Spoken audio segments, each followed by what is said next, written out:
Bonjour Gislain. Alors dis-moi, comment tu vas aujourd'hui? Hi Willy, ça va bien, merci. J'espère que toi de même. Oui, ça va, merci. Alors, tu vas nous parler aujourd'hui de la plus grande musicienne de tous les temps, rien que ça. Petite explication.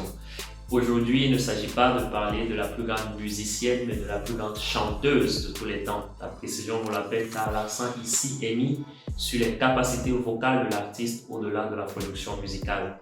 Ok, c'est très clair. Je suis heureux de voir que tu restes toujours aussi précis dans tes explications.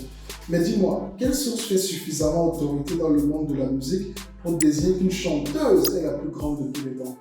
Oh, très belle question. En effet, la femme dont je veux te parler aujourd'hui, qui est encore considérée comme la reine de la soul, a été désignée comme la plus grande chanteuse de tous les temps par le prestigieux magazine américain Rolling Stone. Ah oui, Rolling Stone, je connais bien. Ils ont cette manière de créer la controverse avec leurs multiples classements des meilleurs artistes de tous les temps, des meilleurs albums de tous les temps, des meilleurs morceaux, bref, j'en passe. Mais ceci dit, allez, je critique un peu, mais j'avoue que je ne connais pas de source plus crédible lorsqu'il s'agit d'établir des classements musicaux. Tout à fait. Les classements de Rolling Stone ne font pas toujours l'unanimité et tu sais ce qu'on dit sur les goûts et les couleurs, n'est-ce pas? Néanmoins, on peut leur reconnaître d'être ceux qui ont probablement l'expérience la plus longue et qui ont mis le plus de moyens dans l'essai de définir des classements objectifs pour une thématique, l'art musical, qui reste quand même assez subjective. D'autant plus qu'ils ne font pas que classer, mais ils mettent à jour également leur classement, car comme tu le sais, les goûts en art évoluent avec l'air du temps. Toi que je connais par exemple comme un très grand fan de rap, tu es très bien placé pour savoir que le style de rap en tête des classements de nos jours serait bien différent de celui d'une dizaine d'années. Oh là, franchement, évitons de parler de rap. Quand je pense que Rolling Stone a justement mis à jour son classement des meilleurs albums de hip-hop de tous les temps, en mettant un album comme Invasion Privacy de Cardi B devant des albums comme The Chronic de Dr. Dre ou encore Illmatic de Nas, sincèrement, je me demande de moi ou du monde qui est en train de perdre complètement la tête. Mais bon, revenons au sujet du jour. Cette femme que Rolling Stone a désignée comme la plus grande chanteuse de tous les temps, dis-moi, c'est quoi son nom et surtout comment a-t-elle fait pour mériter un tel honneur? Alors, la femme dont je vais te parler n'est autre que Aretha Louise Franklin, encore connue comme la reine de la soul, comme je disais tantôt. Elle a été désignée comme la plus grande chanteuse de tous les temps dans un classement de 100 chanteurs établi par Rolling Stone en 2008. Si tu veux savoir comment elle a fait pour mériter un tel honneur, alors donne-moi juste quelques secondes et je te le dis tout de suite.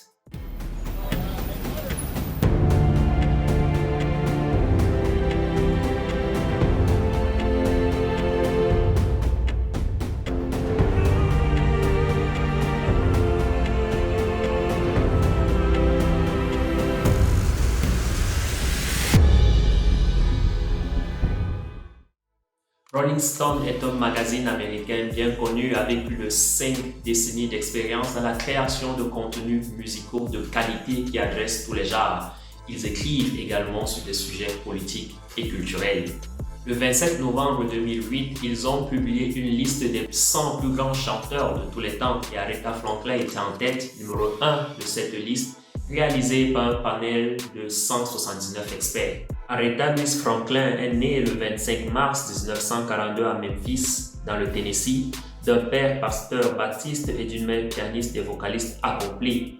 Le père d'Aretha était connu comme l'homme à la voix à 1 million de dollars en raison de ses sermons émotionnels. Aretha a fréquenté l'école publique de Détroit, passant par sa première année de lycée à la Northern High School, mais abandonnant au cours de sa deuxième année. Quand elle avait 12 ans, son père a commencé à produire. Il l'amenait dans ses tournées de caravane gospel auxquelles il joue dans diverses églises. La Soul Queen, entendée reine de la soul comme on l'appelait usuellement, était porte-parole de plusieurs personnes.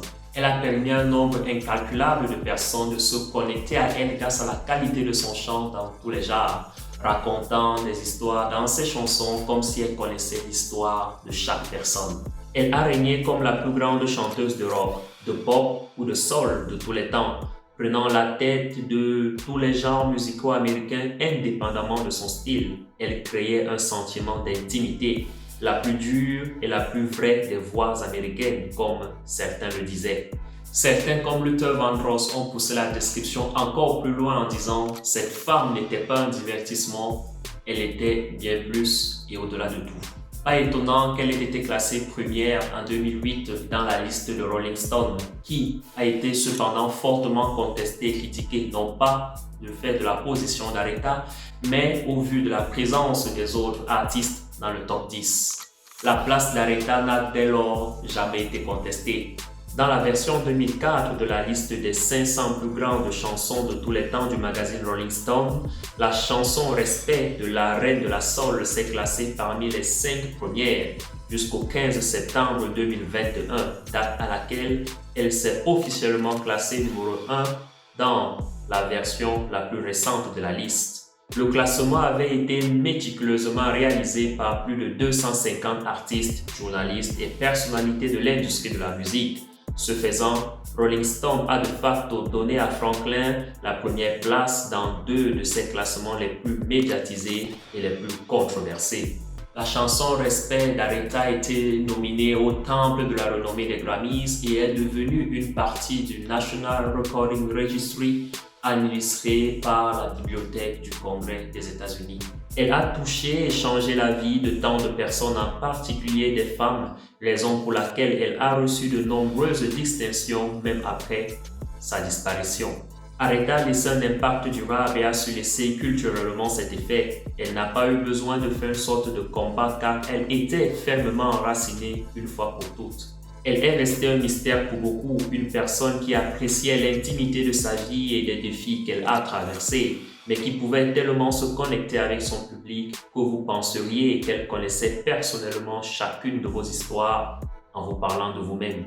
La Reine de la Soul est restée une énigme jusqu'à la fin. C'est comme si elle avait chronométré sa grande sortie due à une forme rare de cancer du pancréas pour tomber le jour de la mort d'Elvis Presley, éclipser complètement le 60e anniversaire de Madonna dans le même temps et voler la vedette à Nicki Minaj qui avait sorti un album à peu près à la même période intitulé Queen. Tous ces événements semblaient être une coïncidence très rare, comme si le décor était planté pour Aretha pour nous rappeler qui l'a construite en premier lieu. Les chansons d'Aretha continuent de trouver de nouvelles façons de nous rappeler la légende qu'elle était, telle qu'elle continue de vivre dans ses œuvres. Alors Willy, que t'évoque finalement cette histoire au sujet de la grande Aretha Franklin? Ben écoute, je pense justement que cette grande dame mérite tout notre respect. Et parlant de respect, je crois que je vais déjà rajouter son morceau du même nom, désigné comme le plus grand de tous les temps, à la playlist quotidienne. Encore une fois, Gislain, merci pour tout ce que tu nous apprends sur cette chaîne. Et dis-moi, quand est-ce qu'on se voit pour une nouvelle histoire à propos d'une personne noire qui, comme Aretha Franklin, a su défier le statu quo? Oh, très prochainement, Willy. Sinon, d'ici là, je t'invite déjà à consulter le site internet www.kassa.com et là-bas, tu vas trouver une pléthore d'articles de ce style tout autant fascinant également. Et si toi, comme Willy, tu as apprécié cette vidéo, alors tu sais ce qu'il te reste à faire, n'est-ce pas? Tu t'abonnes à la chaîne YouTube Kassa. Deuxièmement, tu partages la vidéo et troisièmement, tu peux laisser un commentaire pour me dire toi également ce que cette histoire t'inspire. Sinon, d'ici là, je n'ai plus qu'à te souhaiter une chose, qui est de défier toi également le statu quo et on se retrouve pour une prochaine, n'est-ce pas? Ciao!